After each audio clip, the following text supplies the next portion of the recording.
background, I have to admit. Hang on, just so the audience can see. Look at those beautiful green eyes.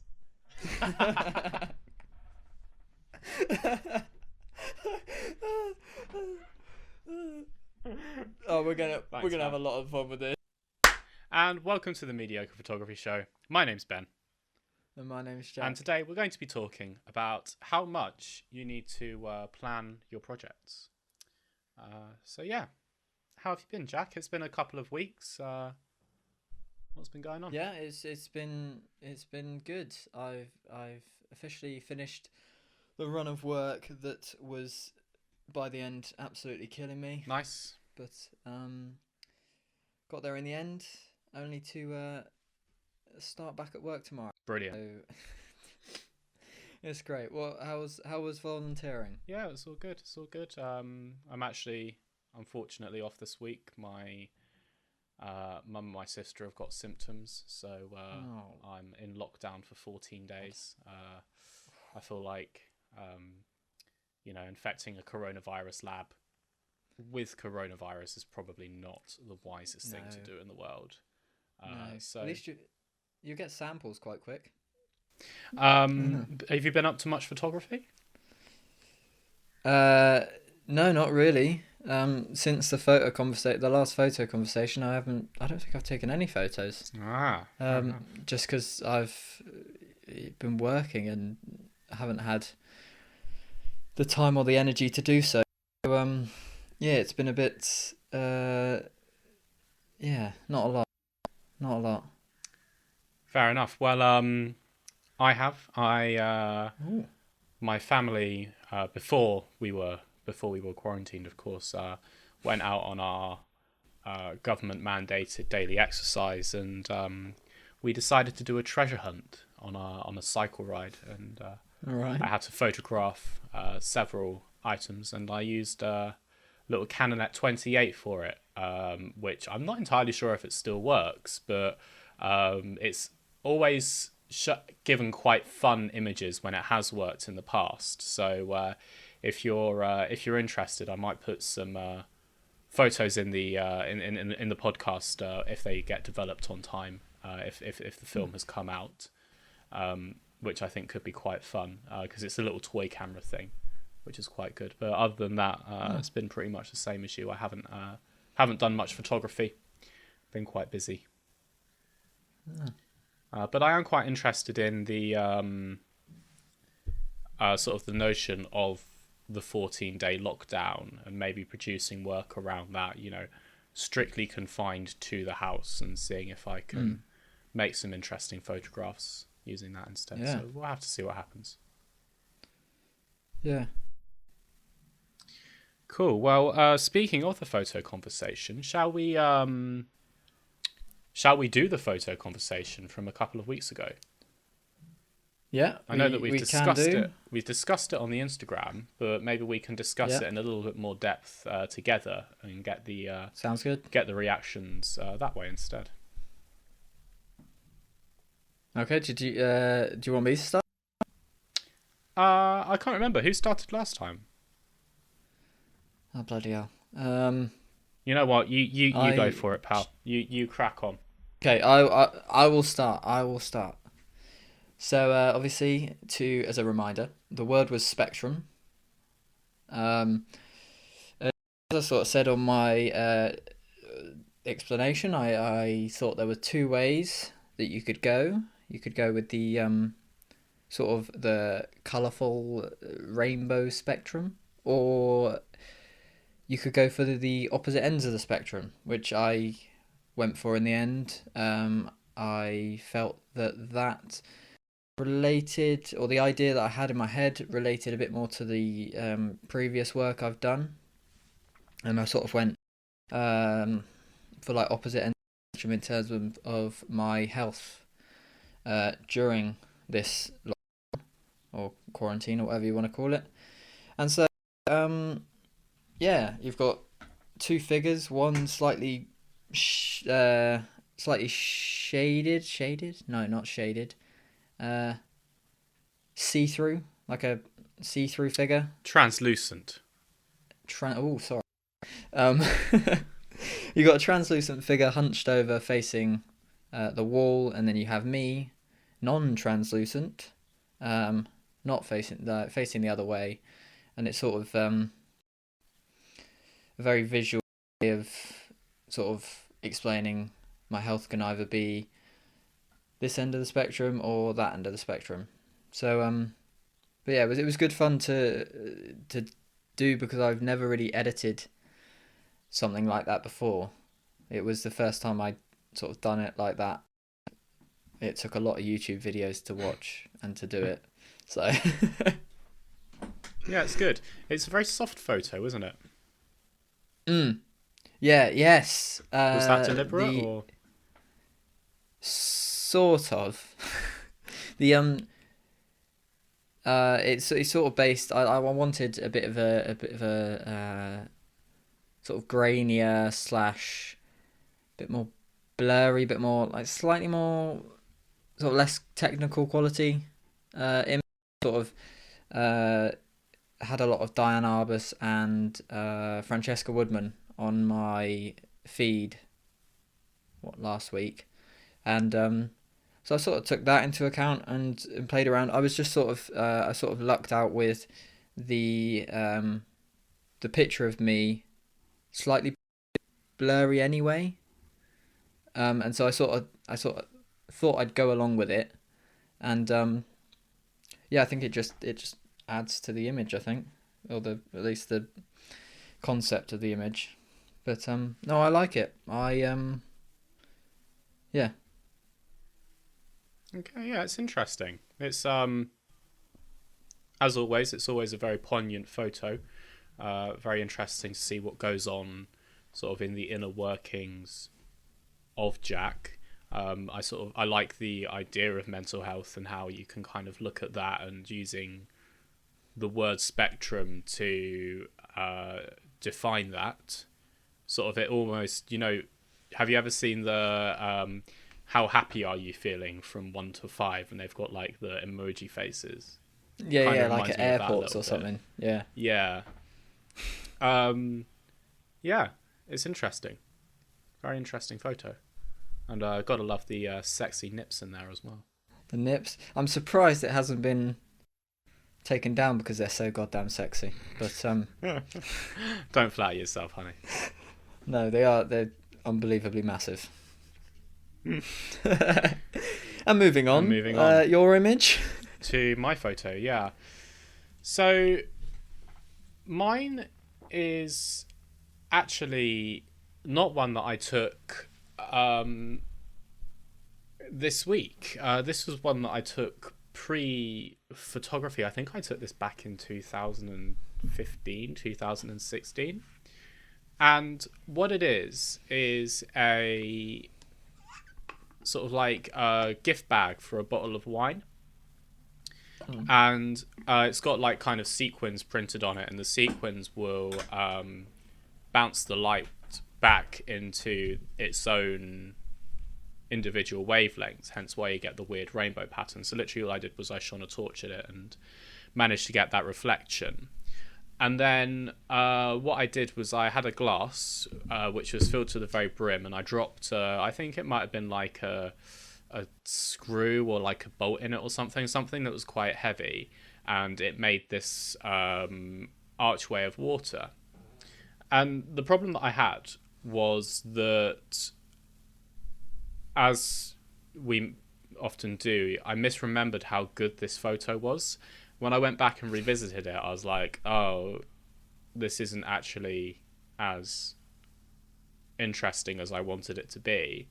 And so my solution was to actually flip the image upside down, so it made it look a little bit more abstract, like the bolt. It was almost like a bolt of lightning, and I think that adds something to it. It gives it an element of sort of like gravity, an element of life. And then I just popped the colours a little bit as well, just to really sort of punch them out.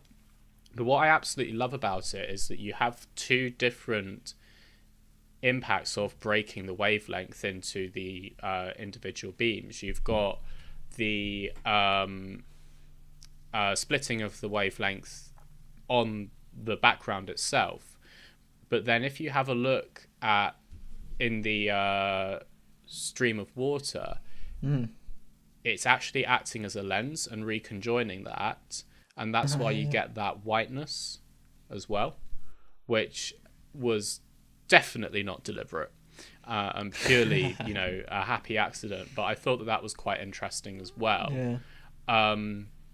So that's sort of my idea of spectrums. I've always been really interested in sort of spectrometry and how you can use different wavelengths of light in measuring things. So that's actually one of the things that I'm doing at the moment, or not me personally, but one of the ways that we can identify coronavirus in bloods is by looking at the blood cells, and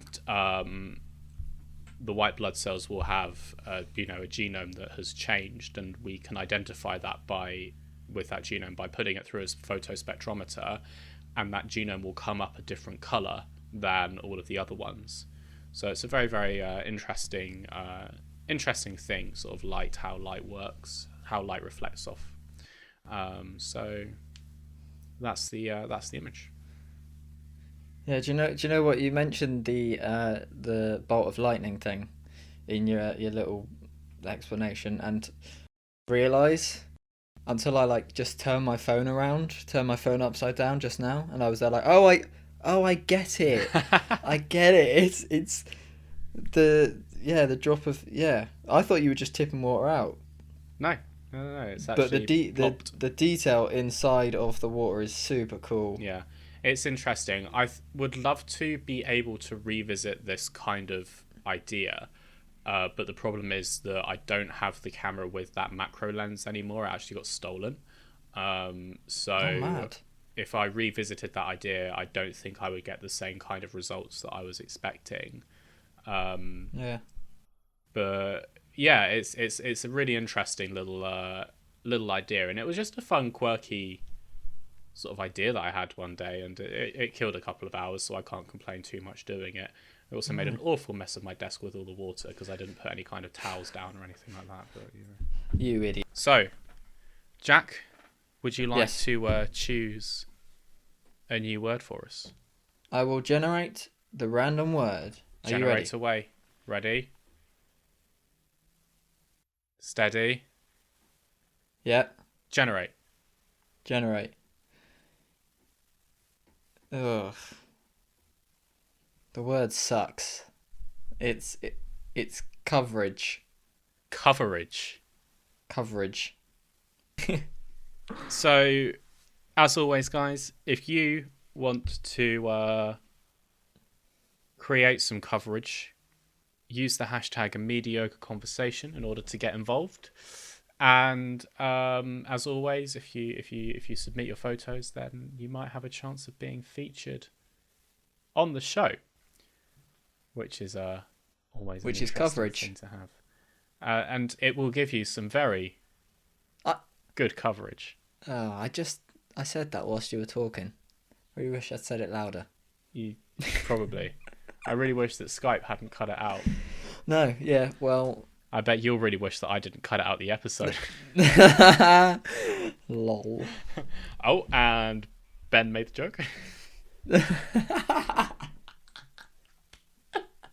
I think that we should also give some coverage to a new little segment that we've got, which is called The News. News. Aha! News. News. La nouvelle. It's the news. The news. Now,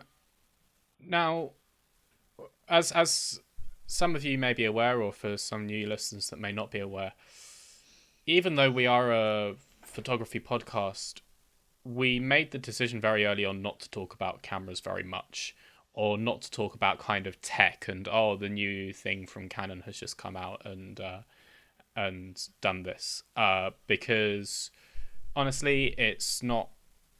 We don't think it's particularly relevant to anything. We want to talk about making photographs. We don't want to talk about the cameras. Jack doesn't know what he's talking about half the time. And Jack doesn't know what he's talking about half the time either. That being said, today we're going to be talking about a new camera that's just come on the market. But this one is very different. I promise. And this is actually a camera which was developed by a company called Raspberry Pi. Now, for those who may not be aware, Raspberry Pi is a computing company that make very, very, very small, very affordable little computers, and they're designed to be used in schools, especially schools sort of with lower backgrounds, for people that may not be able to afford a sort of proper all singing all dancing computer. That's what they're designed, and the actual computer terminal itself is around £30, so it's really pretty reasonably priced for what it is. And like I say, Raspberry Pi have just come out with a little camera as well. It's expected to retail at about sort of $40 or $50 or so. So it is very decent pricing. It's got a 12.3 by 7.9 mil sensor on it, so it's not anything, special. I think that's probably a 1/2/3 inch sensor, maybe slightly larger. But it is able to be mounted with different lenses as well, so you can adapt any kind of glass onto it. It's a C or CS type mount as standard. And the thing that I find very interesting about this is that it opens up so many new avenues of photography that may not otherwise be accessible. Putting aside sort of like the technical aspect, sort of like learning how a camera works and stuff like that, you can code the Raspberry Pi to actually pull the information from the camera sensor into the computer and render images like that. You can do really, really interesting things. And the initial idea that I had actually was to use it to create very high resolution images with the aid of a large format camera. So you have your large format rig, and what you can do is you can move the sensor of the Raspberry Pi camera, the distance of itself, along the surface area, the focal plane of the large format camera, and it can create incredibly high resolution digital images of certain things. So it could be used quite a lot in sort of archiving, museums, galleries, product photography as well. And I did some back of cigarette packet maths, and I worked out that it's something like 180 megapixel equivalent sensor or equivalent image if you could get it to work. So I think that's a really, really interesting thing that has come out, and I'll definitely be getting my hands on one when I can. What are your thoughts, Jack? Have you come across this camera before? You know it, or? Yeah, well, I'm just looking at Raspberry Pi's Instagram. It looks funky as hell. It looks so not like a camera, but that's so cool. It also says, here we go, available for just $50. Yeah. Alongside a range of interchangeable lenses starting at 25. So I think also the sort of affordability of that is really cool. It's really interesting, and don't expect it to be balls to the wall singing or dancing DSLR camera, but it could definitely have some very interesting utilization. So doing time lapses, for example, or hyperlapses over a long period of time. No one wants to be leaving their sort of expensive DSLR out on a tripod or something like that. So you just get a Raspberry Pi, put it in a waterproof housing, and code it to take a photo every day or so, and you can get some really long-term time lapses like that. If it goes wrong, it's not the end of the world, because it's only a £50 camera at the end of the day. So yeah, some really, really interesting utilizations for that, and definitely something that I'm going to be keeping an eye on and wanting to play with in the future. Yeah, definitely. Awesome. And that was the news. It's the news. Still have no idea what I'm going to put in there, but we'll find something. On to the main topic of the show. Yeah. And that is how much do you think you should plan your projects? And I think we should preface this by addressing the elephant in the room. Jack, why on earth are you dressed like that? Well, Ben, when we were discussing ideas, you mentioned that maybe we should have a devil's advocate. Sort of a bit of a 1v1. And so I have drank beer, and I have stuck a bit of the box to my headphones to resemble horns. Um, because quarantine is getting long and I'm tired of it. I'm so Well, bored. Stuck Budweiser box on my headphones. an interesting comparison to make potentially is that if you look at the thumbnail for the previous video, I was the devil Yes. and you were the angel. Whoa. Freaky. So, I know. And this was much to your protest, wasn't it? That I did message you when I was Yeah. making the thumbnail going, do you want to be the devil or the angel? And then you didn't get I back was there to me. like, And I was like, right, I'm making him the angel. and then I came, yeah, and I was there like, I'll be the devil. And I went, it's too late, bro. It's happened. Yeah, because nobody likes the good guys always. Absolutely. Absolutely.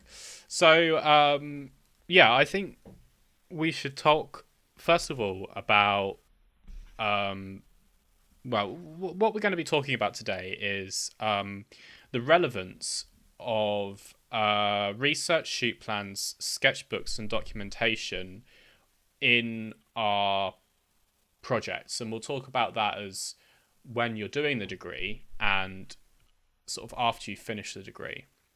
And I want to preface this by, of course, saying as well that when you are studying in a degree, even though those skills may not be directly relevant and directly the way of working after you finish, it's the way that you are quantified in getting a grade that you want. So it's the way that they work off that. So we are aware of this, but we're kind of putting that point aside a little bit and hypothesizing on other bits and pieces.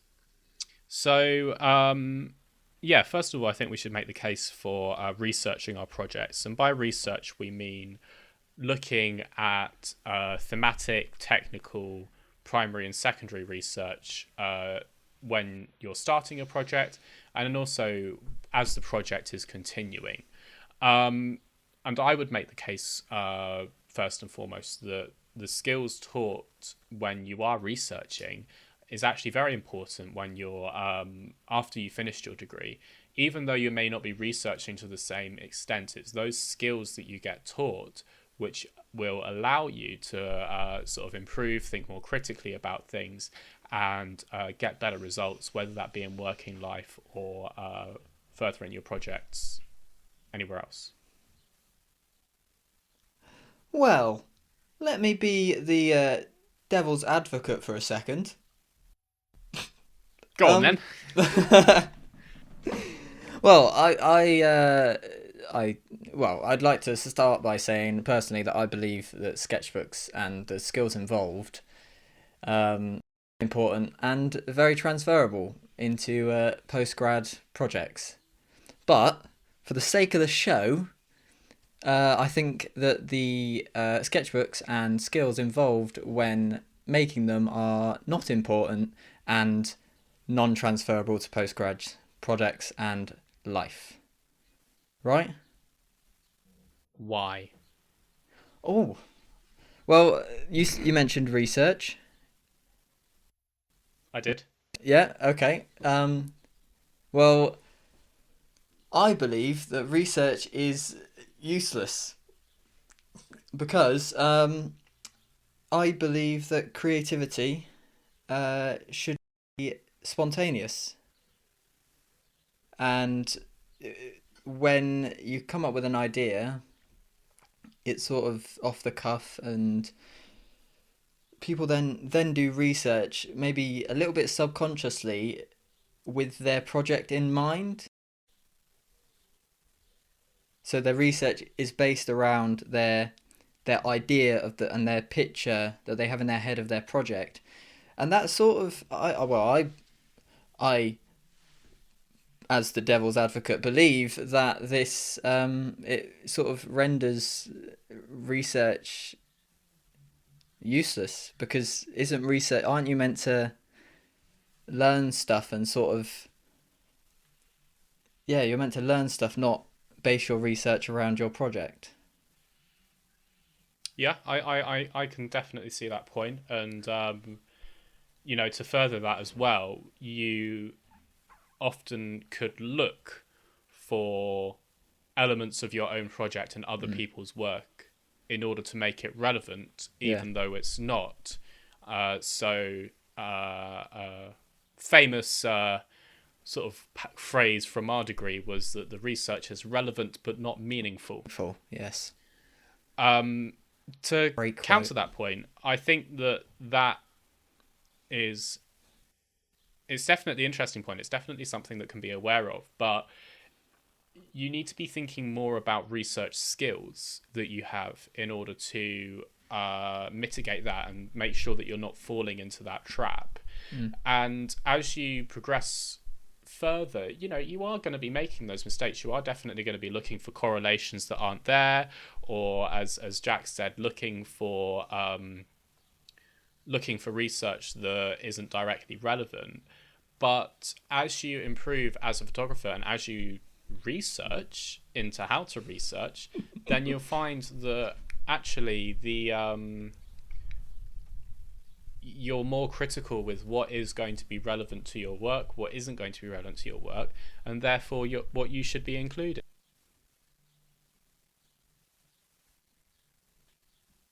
All right.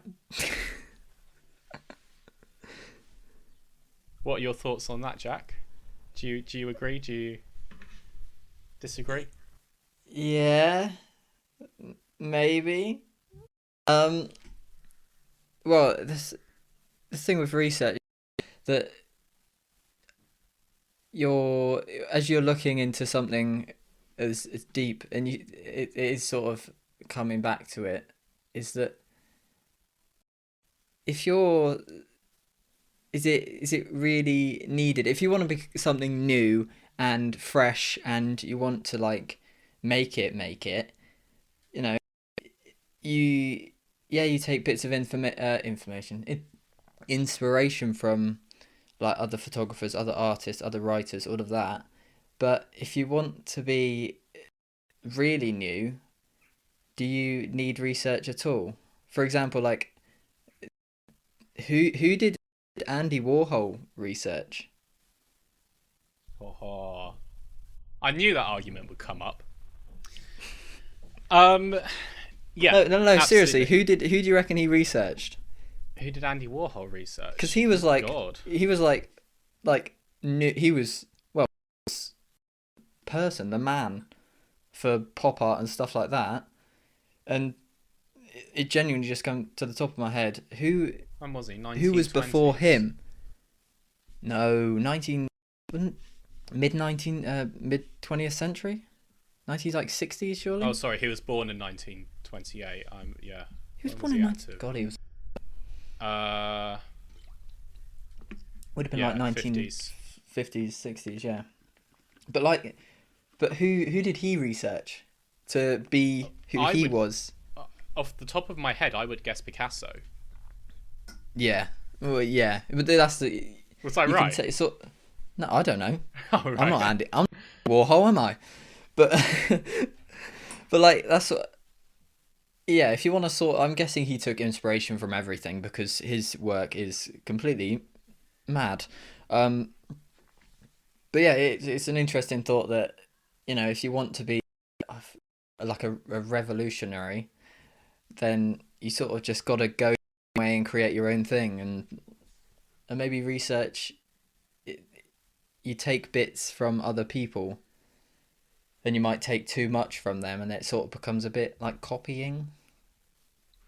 Yeah, definitely. And there's been examples of that we've run into, throughout the courses of our degrees, where there was somebody. I don't know if you were aware of this actually, but there was somebody who had claimed to develop a photographic technique. And what it was actually wrapping flower petals inside film, exposing the film, developing it. You get these really weird, abstract kind of like colours and shapes. And this person had claimed to have developed it, and it transpired that actually she'd just stolen it off some New Zealand photographer.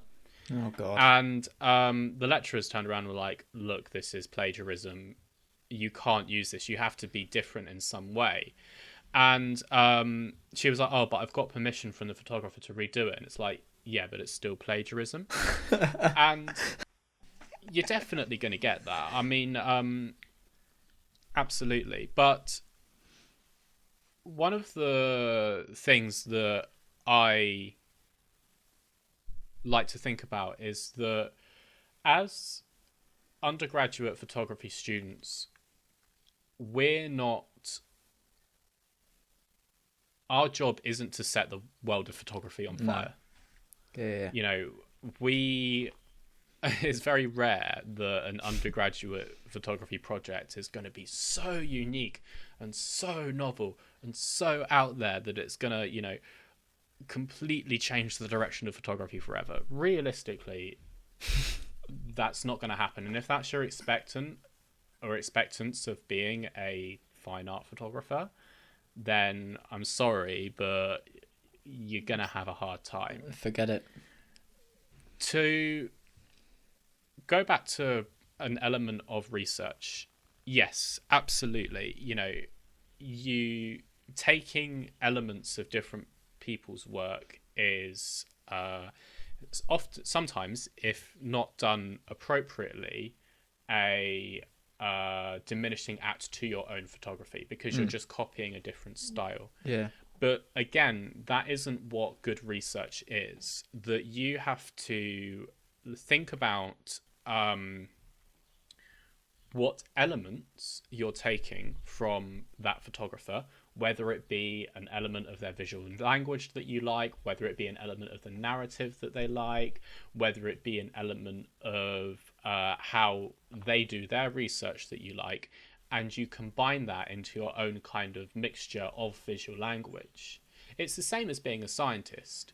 You know, in modern day science and in modern day research, you know, you don't go into a forest with nothing but your bare hands and bang rocks together until you come across this great discovery.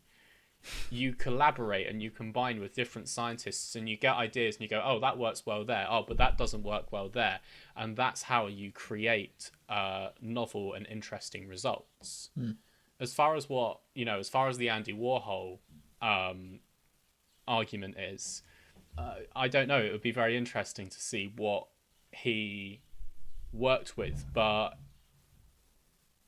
like I say, if you look back at kind of like modernism and postmodernism and expressionism, he wasn't the first modernist. No. Yeah. Everything comes from somewhere, and those trends, they keep evolving and they keep changing. You could say the same thing about Man Ray and the surrealist movements, but that came from somewhere. It came from Sigmund Freud. So yeah, that's my rebuttal to Andy Warhol. To Andy Warhol. Just personally, Andy Warhol. Oh, yeah, it would. Yeah, I think that you sort of. It's really weird. It's like a tree almost, where you've got the start, and then obviously it splits into two, and then you've got, say, two photographers, and then it splits again, and then splits again, and splits again. And if you're like right at the top, you've got like maybe 5, 6 branches that you're taking from, and so it's sort of, you're sort of becoming all of them. Yeah, I think so. And That makes sense. you know, for some reason, I don't entirely know why, my immediate thought goes to Jem Southam. Right. And again, photographer absolutely at the top of his game. But it's not linear like that.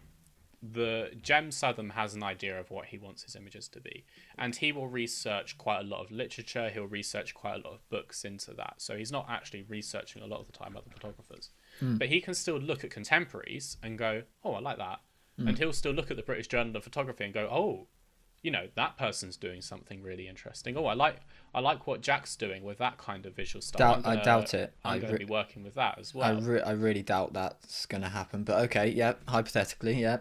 So you don't just research upwards the Yeah. food chain, as it were. Mm. And I think the food chain is an absolutely terrible metaphor for several reasons anyway.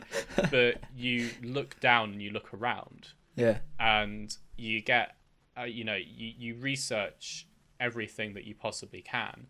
And research doesn't have to be, oh, I'm going to email this photographer and I'm going to ask them in-depth questions about their practice and absolutely annoy them until the cows come home. It can be scrolling on Instagram and going, oh, I like that.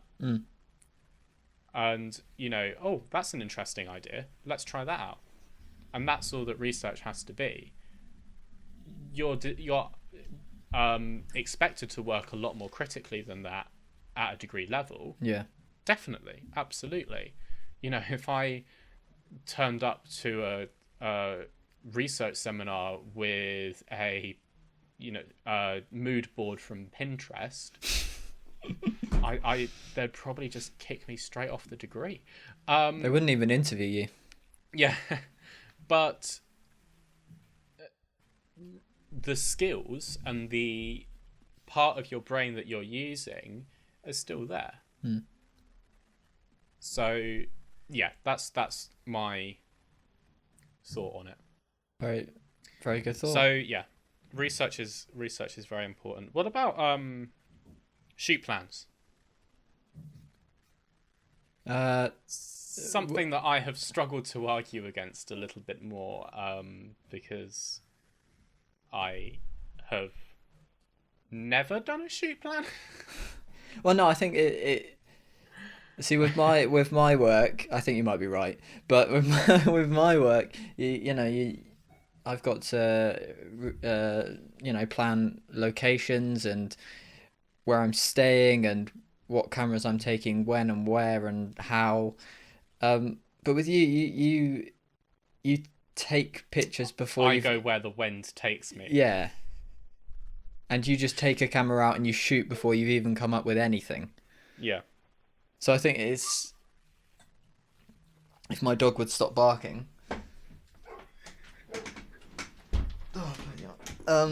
yeah, I think it's dependent on of your process. Yeah, definitely. And I struggle to come up with good ideas to create shoot plans. But I managed to, because I'm a genius. And one of the arguments that I had for shoot plans is that if you're a very easily distracted person on a shoot, that you go out with an idea in mind and you almost go, oh, bright, shiny light, squirrel. And, you're off in that direction, then having a shoot plan will definitely train you to keep to the task at hand and go, oh yeah, I need to be doing this, I need to be doing that. The point that you made as well, that it doesn't necessarily have to be, I'm going to go to this location in an attempt to capture this shot. It's also, I need to bring this light, I need to bring this camera, I need to bring this lens, I need to book the hotel because it's 2 million miles away and I can't sleep in my car another go. So that's one of the key things for shoot plans. I think that when you look at that after you finished your degree and are going out into the real world, again, it becomes looser, but the skills are still going to be there. That,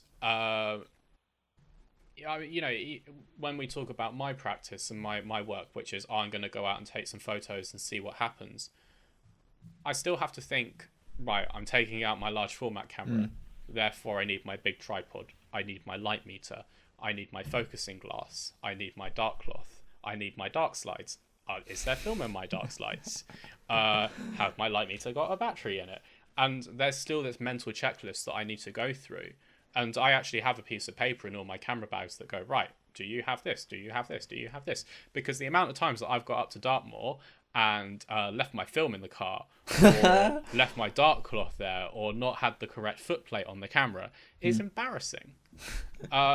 So again, it's not a shoot plan per se, but it's the skills that I learned at a degree that still allow me to do that. Yeah. Do you not think that's because of what I do the shoot plan, and sometimes I'm guilty of doing this, but I overthink the shoot plan, as in like, when you sort of it sort of sabotages the shoot because you're overthinking. Oh, I've got to bring this, and this, instead of just going out and seeing what happens, and just sort of focusing rather than have I got this, and this, Yeah, definitely. And I think that is absolutely a worry that a thing that turned me off to shoot plans was the fact that they felt restrictive. Yeah. My answer to that is that you need to plan well, and there's a certain way of getting your plan in place in order to make sure that you're not restricting yourself too much. And that is, I couldn't ever possibly imagine being the kind of person that's like, that will go to a location, scout it out, and then go, right, I'm going to have my camera here and my model here and my lights here, and this is the image that I want to get. And, going into that almost Gregory Crewdson style with a lot of planning and team behind me to go and create that work, because I don't have the ability to envision that in that kind of way. The other thing is that and this is a much more important point, is that it affects the mood that you're in when you're out taking the photos. And this is such a key thing, and it sounds artsy-fartsy, but I do think that it makes a big kind of difference. That if you're in a bad mood, or if you're, for whatever reason, feeling tired or just not really feeling photography, I find personally that the images that I therefore make are significantly worse. And that is highlighted by the fact that if I'm going out with a shoot plan and going into this in the mindset of, oh, I need to get this photo, or even I need to take this many photos, which is another trap that people fall into, then yeah, absolutely, the end result that you're getting is going to be significantly worse. When I'm shooting large format, for example, I've got 4 dark slides, so I can take, if I wanted to, 8 photos out with me. I have never, ever, ever shot all 8 photos of that in one sitting. Normally, I don't even bother loading all 8 slides. I'll load 2. And so that's 4 photos. And even then, I'll go out for a walk, and I'll walk for hours and hours and hours, and I might only end up ever taking one shot. And, sometimes the shot's okay. But my point is that if I went out, even with the mentality of, I've loaded up 8 photos or 4 photos or however many, I need to take this many shots, then by the time I'm kind of like on the last leg of the walk, I'm like, oh crap, I haven't actually taken as many photos as I needed to. Right, oh, this is an interesting average subject, let's take a photo of this. Or even worse, oh, let's rush and take a quick photo because I'm losing the light. That's the issue that I have with shoot plans. Can we just talk about the fact that I'm now playing devil's advocate? Well, how the... Well played, sir. Yes. I'm meant to be arguing for this. Yes. I just want to go back to... I was thinking there's something in sports, bringing up a bit of my past studying here. There's a thing in sports that I couldn't remember the name of throughout my notes, and I couldn't remember what it was, and it's about when you overanalyze a situation. It's sort of majority of it in sports, but so I've just googled it. and it's oh God, this is going to be a bitch to say. Right, analysis paralysis. But when you Sorry, can you say that again? analysis paralysis. Nailed Just it. one more time for the recording. Asshole. Analysis paralysis. 5 times. Analysis paralysis. Analysis paralysis. Shit. And Continue. analysis paralysis is when you sort of overthink a situation. Say like, well, in sport, we were given the example of when you're taking like a I've just realised this is a photography show. Go ahead. No, sport is good. Sport is good. And it's like when you take a free kick, you sort of envision and think about it, and you think about it too much, and it can cause your decision making to become paralysed, meaning no solution or course of action is decided upon. And it sort of goes back to the fact that you said if you overthink it and you're not in the right mindset, then it's sort of your photos, they're not as good because you're thinking about other stuff, and that's sort of what analysis paralysis. And I finally, this research, I don't normally do research, and I did all this research and I couldn't remember that single term, and I remembered it. And that's all that matters. I'm very proud of you. Thanks. And Jack, this is why we prepare for podcasts. Yeah, analysis paralysis. I've never heard of that. That's quite a good one. I'm gonna definitely use that a little bit more. I think that's quite a key thing to have. Yeah. And I think that it definitely comes in a lot of walks of life as well, doesn't it? My classic example of this was my family famously are absolutely rubbish at making decisions. Right. And I'm not talking like big decisions of, we should move house. Like we should need to buy a new car. I'm talking like we're out and we need to go to a restaurant for a place to eat. We're terrible at that. And I remember, this is a complete tangent, but one time we were in, we went up one city over. We went to Ely because there was a exhibition that my sister wanted to go to. Mm. And it was on a Saturday afternoon. Again, this is like before coronavirus happened. It was really sunny out, and just everybody in the entire world had decided to go to Ely that day because it's like this quaint little city with like the cobbled Harry Potter streets and and we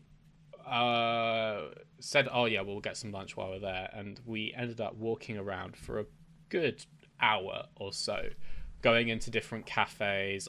This one doesn't take card. We don't have any cash on us. Okay, on to the next one. This one's really busy. It's a 30-minute wait. On to the next one. This is that. And like we walked around for ages and ages and ages and ages, and like everyone slowly getting hungrier and hungrier. Didn't help the situation. Eventually we were just like, we'll just go to Waitrose and get something there. Yeah.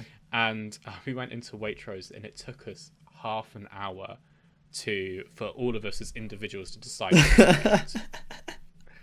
I'm just like, oh my god, it would have been easier for us to have it would have been quicker for us at that point to have driven home and just had lunch at home at that point. It is that like that much choice, you're overanalyzing, and that's a good phrase. I like that. I learned something new today. Yeah, from me as well, which is mad. Yeah, you got some come up with some gems. Sport knowledge there. Great photography degree. Yeah. Analysis paralysis. That's great. Shoot plans. It gives you the skills that you need to plan. Have you come across the 7 Ps? I must have told you the 7 Ps before. No, I don't think. Have you? You've probably mentioned it. I've probably forgotten. Probably mentioned it. The 7 Ps are prior planning and preparation prevents piss poor performance. Oh, yeah. You have mentioned that to me before. Yeah. It's a very important phrase. It's one of the mantras that I live by. Shoot plans definitely conform to my 7 penis, but perhaps when shoot plans are used in the wrong way, they can create analysis paralysis. There you go. Not a good thing to have. No. It's not. What about sketchbooks? Oh, what about them? What about sketchbooks? Well, Jack Bevan, Mm. I would argue that sketchbooks are a very important part of the degree because it allows for looking at past, present, and future of your project. And I think that a good project is definitely very much built on the foundation of looking at where you have been, looking at what you're doing now, and looking at where you're going. And a sketchbook is a very good reason to. The reason that a sketchbook is a very good thing to have is because it keeps that project all in one very nice, happy little bundle, and it's very easy for you to refer back and refer forwards about what you're doing. Well, playing devil's advocate here. Um, I think this isn't actually a devil's advocate thing. This is genuinely my opinion. Is that Take the ears off, Jack. Oh no, take the horns off then. Go on. no, because they're stuck on with double-sided sticky tape, and also I might have I some devil advocating to do later on. I couldn't actually see if you would have done it or not anyway. So All right, that's all right then. would have been a surprise. Oh yes, I've taken them off. Ah, good. Well done. Just a little editing note. He lied. Yeah. Yeah, I think that they're a bit. Well, first thing for me, they say it seemed a bit routine. It became a routine, pretty much. Yeah. With the sort of order you had to go in, and it was all very, calculated and stuff like that. To be fair, I'm more of a journal man myself. In terms of like something slightly smaller that you can literally just jot notes in, and when you print off like crappy prints, you just stick them in with like some double-sided sticky tape and whatnot. But I think sketchbooks are routine, and I did a bit of research on sketchbooks. Funnily enough, I went into Google why sketchbooks are bad, and nothing. They were all, why should you have a sketchbook? Sketchbooks are great for us. And so then That's big education talking right there. yeah. And but I found something on routine, and how routine is actually not very good for creativity. But it's yeah, because I believe, and science believes, that creativity would be spontaneous, and this routine, doing research and shoot plan and shoot evaluation, and then research, shoot plan, shoot evaluation, is really bad for creativity. Okay.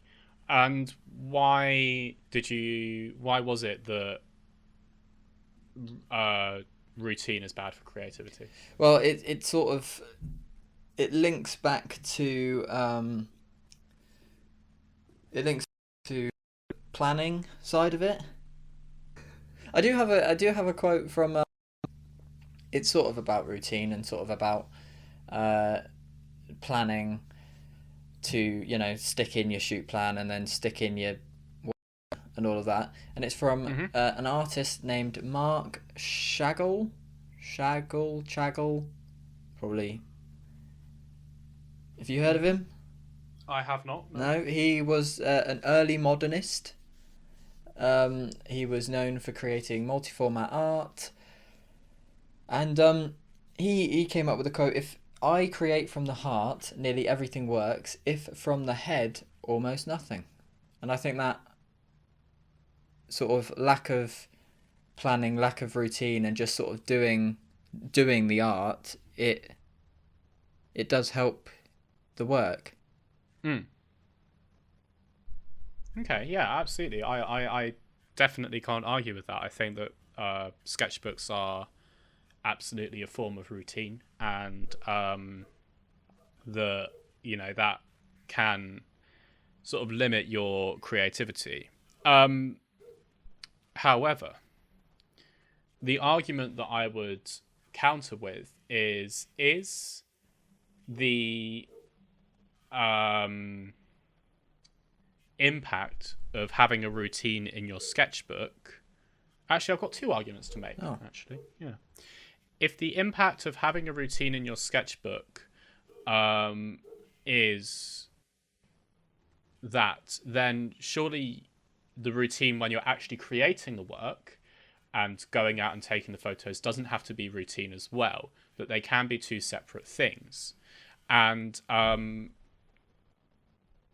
you can be spontaneous in your making of images, and then the sketchbook is still the routine element that comes after it. That's the first argument. And the second argument, before I forget, is that if you're making the point, and we discussed that the routine of the sketchbook does influence the routine of the photography, is that as a negative impact as what it would be to be able to look back through your work and look forward into your work and having the whole project sort of tied up in one nice space, written down, as opposed to it being up in the air, up in your head, or strewn across 7 or 8 different project books? I think it would. I think it would. It is good to have some sort of, idea of where you've come from and where you're going. And I think that's sort of what that's. Where did you come from? Where did you come from? Because I think that's sort of what sketchbooks are, aren't they? You document your thought process and it shows your improvement, but more so in education is that they're just for they are just to show your improvement and your thought process. But if you have to show your thought process and your improvement to lecturers who then mark you on that, as our education, it doesn't seem as necessary. Yeah, I can definitely see that point. But okay, I kind of feel like this is the one that we are going to fundamentally disagree on. Yeah.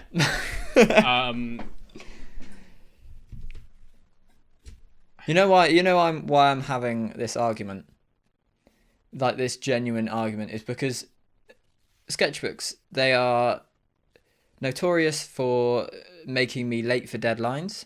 They are expensive. I spend far too much money on tape. And in the end, it just becomes a competition with other people. Oh, how big's yours? Well, not big enough, apparently. Fantastic. All right. Well, okay, this is leading me on quite nicely to another point that I want to make then. And that is, what is your solution? So we have established that sketchbooks are an important part of the education process, as much of a burden as they are, because we need to show to our lecturers somehow, this is the work that we are creating. Please give us a good grade. And you can't do that on photos alone. No. We also know that they are a massive pain in the ass. So can you come up with a happy medium of a way of showing lecturers, oh, we are doing our job and not just going out and taking photos of rocks and sad things, versus something that students can enjoy, where you have that element of routine taken away, but it's still achieving the goal that it's meant to be achieving? Well, I think we got given a booklet. Obviously, in college it's different to uni, But we got given a booklet with different pages for different parts of the sketchbook. You had your research page and then all the questions you needed to answer, and then with your shoot plan and evaluation, etc., etc. And I think even in uni, needed it just needs to be just written down. It doesn't. It just needs to be your ideas at the time, because then you're showing. You're working. Your thought process is because it's immediate. It's your immediate response to something that's happened.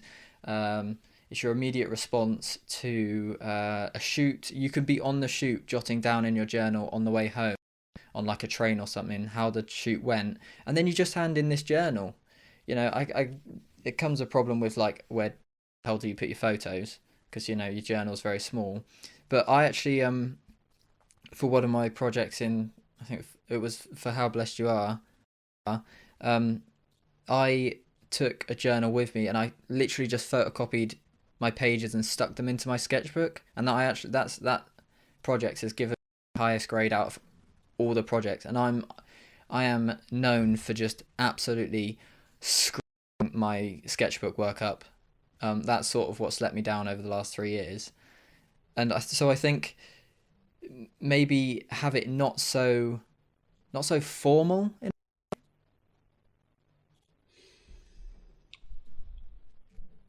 Yeah. Um, However, where does the evidence of research come from in that point? Mm. And as you mentioned, where does the evidence of work prints come from at that point as well? Well, you could sort of write about research. You can jot down in your notes. I've just seen a picture from Francesca on Instagram. I like this, that, and the other about it. La di da di da, and you can sort of answer the questions sort of as you're going, rather than having bullet points on a document. It's just, yeah. But again, So then, surely that's just a sketchbook but smaller. no, because you're not. Hold that thought. Hold that thought. Continue. Grim. I was holding that thought. It's just a sketchbook but smaller. Oh, your sneeze distracted me. It's just a sketchbook but smaller. Yes, but it was that sort of. It became a routine because you felt like you had to tick all the boxes in a sketchbook.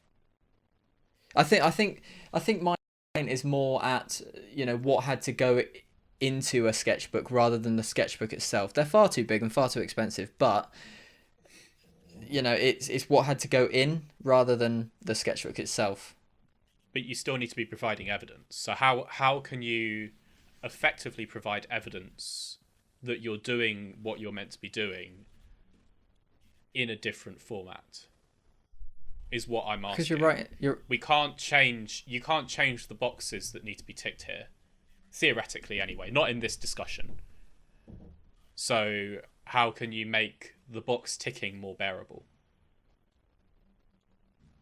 Not have it so like pointy. No, I don't know. It felt tedious. When you got to like the last few like evaluations, you felt like you were saying like the exact same thing, because in your head you know what you want your project to be, and it became a chore in a sense. And so I don't know. I'm not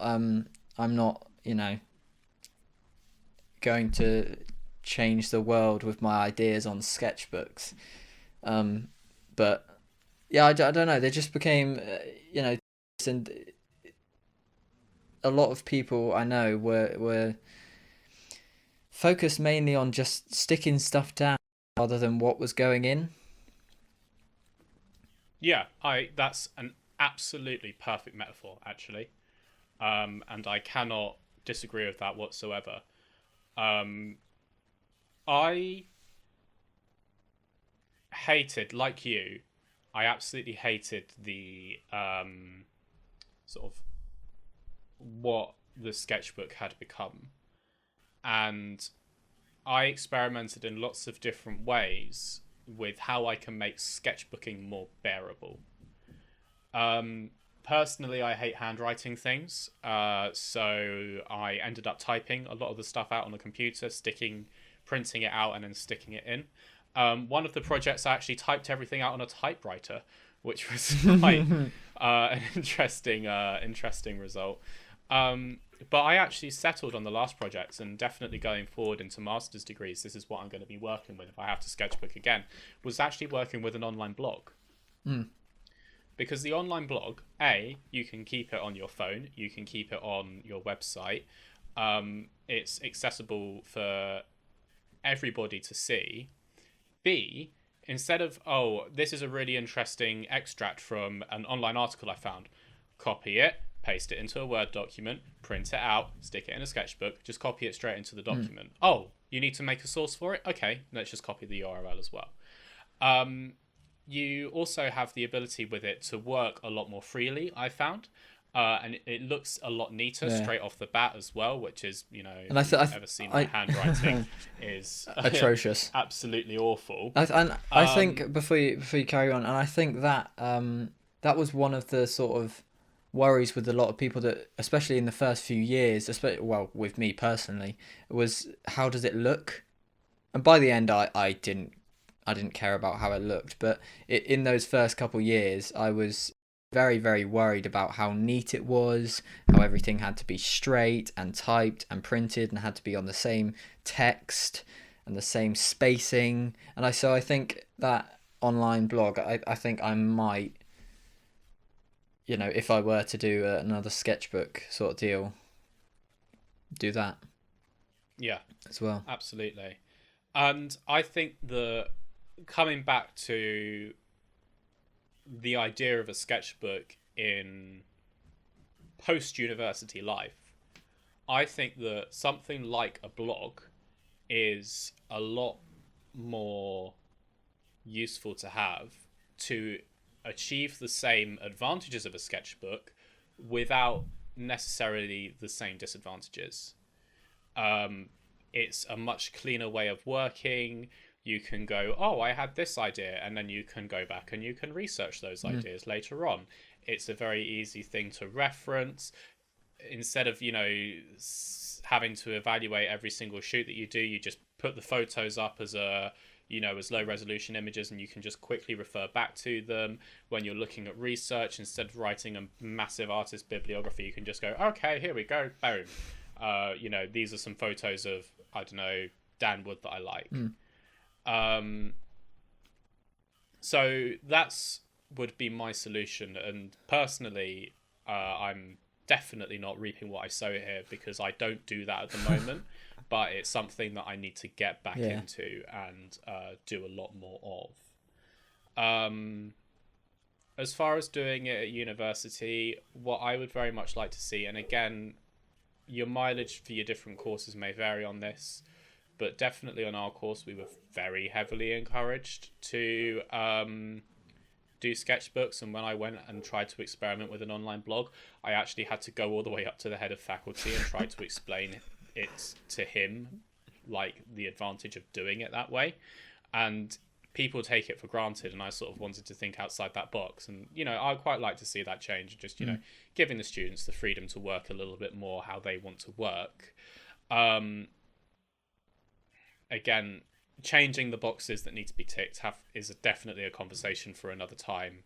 But yeah, I can definitely see why things could be tedious, and maybe the onus is then on how the work is marked, and saying, oh, okay, well, it gets to a point in everybody's project, especially a third year project, where you know what you're going to be doing. You have very firmly established the visual language, the narrative, the research that you've done, and it gets to a point where it is just, I need to create content for this now.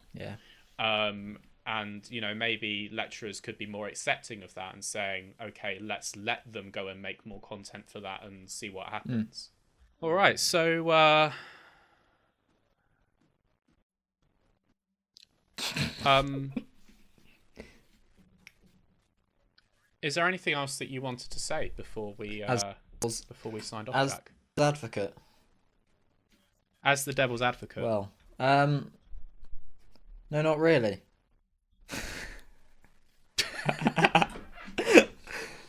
Top quality podcasting Yep. here, as always. It's easier. Yeah, I think that we said what we needed to say. I think that it's been a good discussion. Let us know. Do you like seeing Jack as the devil?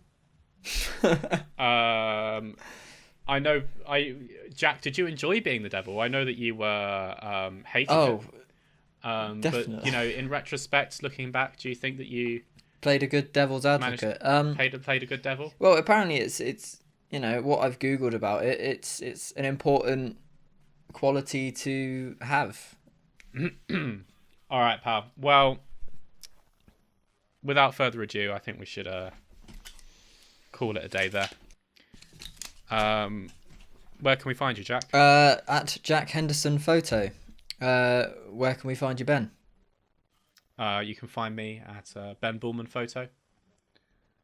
Where can we find the podcast? At the Mediocre Photo. If you like the episode, subscribe. If you really liked it, like it. See you next week. Goodbye.